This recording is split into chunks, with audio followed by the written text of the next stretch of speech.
အားလုံးပဲမင်္ဂလာပါမေဘေဒီနေ့ရောက်ရှိနေရကတော့ဝင်ကြီးများရော outdoor area မှာကျမပြုလုပ်နေတဲ့ Go Air Company Limited ရဲ့ Jador T1 Launching Event ပွဲလေးကိုရောက်ရှိနေရပဲဖြစ်ပါတယ်အထဲထဲမှာဘယ်လိုမျိုးအစီအစဉ်တွေရှိလဲဆိုတော့မေဘေနဲ့တူတူလိုက်ကြည့်ရအောင်နော်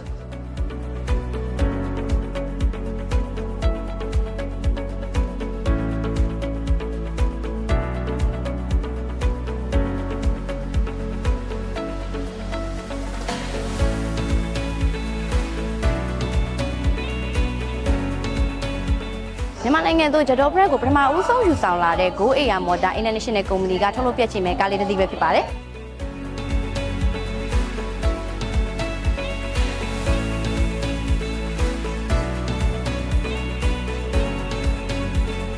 Go Air Motor ဆိုတာကတော့မြန်မာနိုင်ငံရဲ့ manufacturer တူဖြစ်ပြီးတော့2019ခုနှစ်က Jador ကားတွေအတွက် sales service spare part အပိုင်းတွေကိုဝန်ဆောင်မှုပေးနေတဲ့ international company တစ်ခုပဲဖြစ်ပါတယ်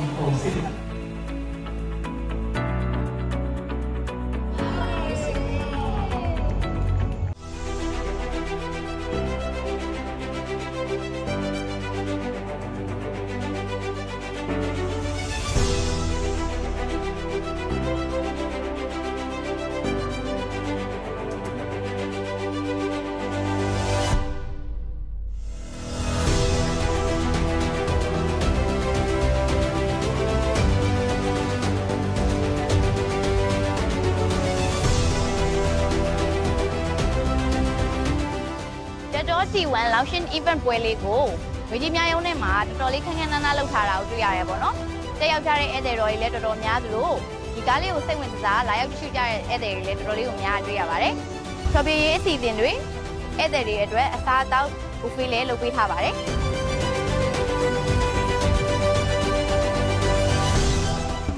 ကဲအခုမေမေတို့မြင်နေရတဲ့ဒီကားလေးကတော့ Jador T1 ကားလေးပဲဖြစ်ပါတယ်ဒီကားလေးကဆိုလို့ရှိရင် engine power 2.0 turbo check ကိုမှ horsepower 252ထုတ်ပေးနိုင်ပါတယ် all-wheel drive ကိုမှ compact SUV အမျိုးအစားပဲဖြစ်ပါတယ်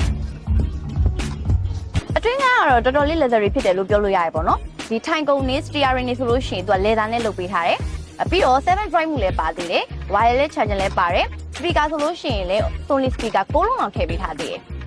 အတွင်းက leather ဖြစ်တဲ့အတွက်ပေါ့နော်စီးရတာငြင်းငြင်းချောင်းဖြစ်မယ်လို့တော့မပြောရထင်ပါတယ်Jador T1 လေးကတော့အယောင်900နဲ့လာပါတယ်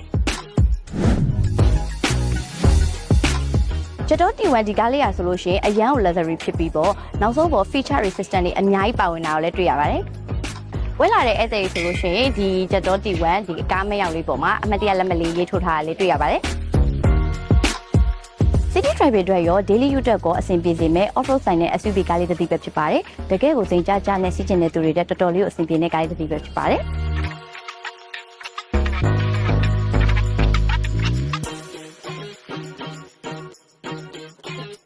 Jador T1 Launching Event ပွဲလေးကတော့အောင်မြင်စွာနဲ့ပြီးဆုံးသွားပါပြီ။မေဘရဲ့ဒီဗီဒီယိုလေးကိုဆုံးအောင်ကြည့်ပေးတဲ့အတွက်ကျေးဇူးများတင်ပါတယ်။တာ